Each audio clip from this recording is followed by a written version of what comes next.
You don't want it thin and you don't want it too thick. You want it to be pourable. So I'm going to add some more of the Stella powder to thicken this up, and then we should be good to go.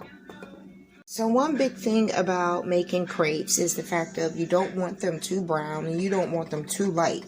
You want them to be hard enough where you're able to stuff the crepe and it still has a texture to it. So you don't need to put too much in there. You just need lightly enough for it to cover the bottom surface, right?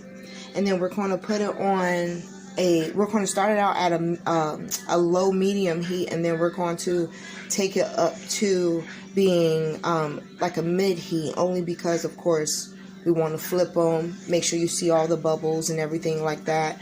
It's okay, take your time. Crepes are not easy to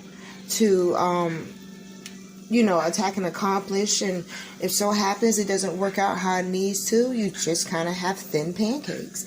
So I'm going to let this do a little bit more, and then I'm going to flip it, and at the same time I'm going to go ahead and warm up my cream cheese. Go ahead and get your powdered sugar and your strawberries ready, because this is almost ready to flip.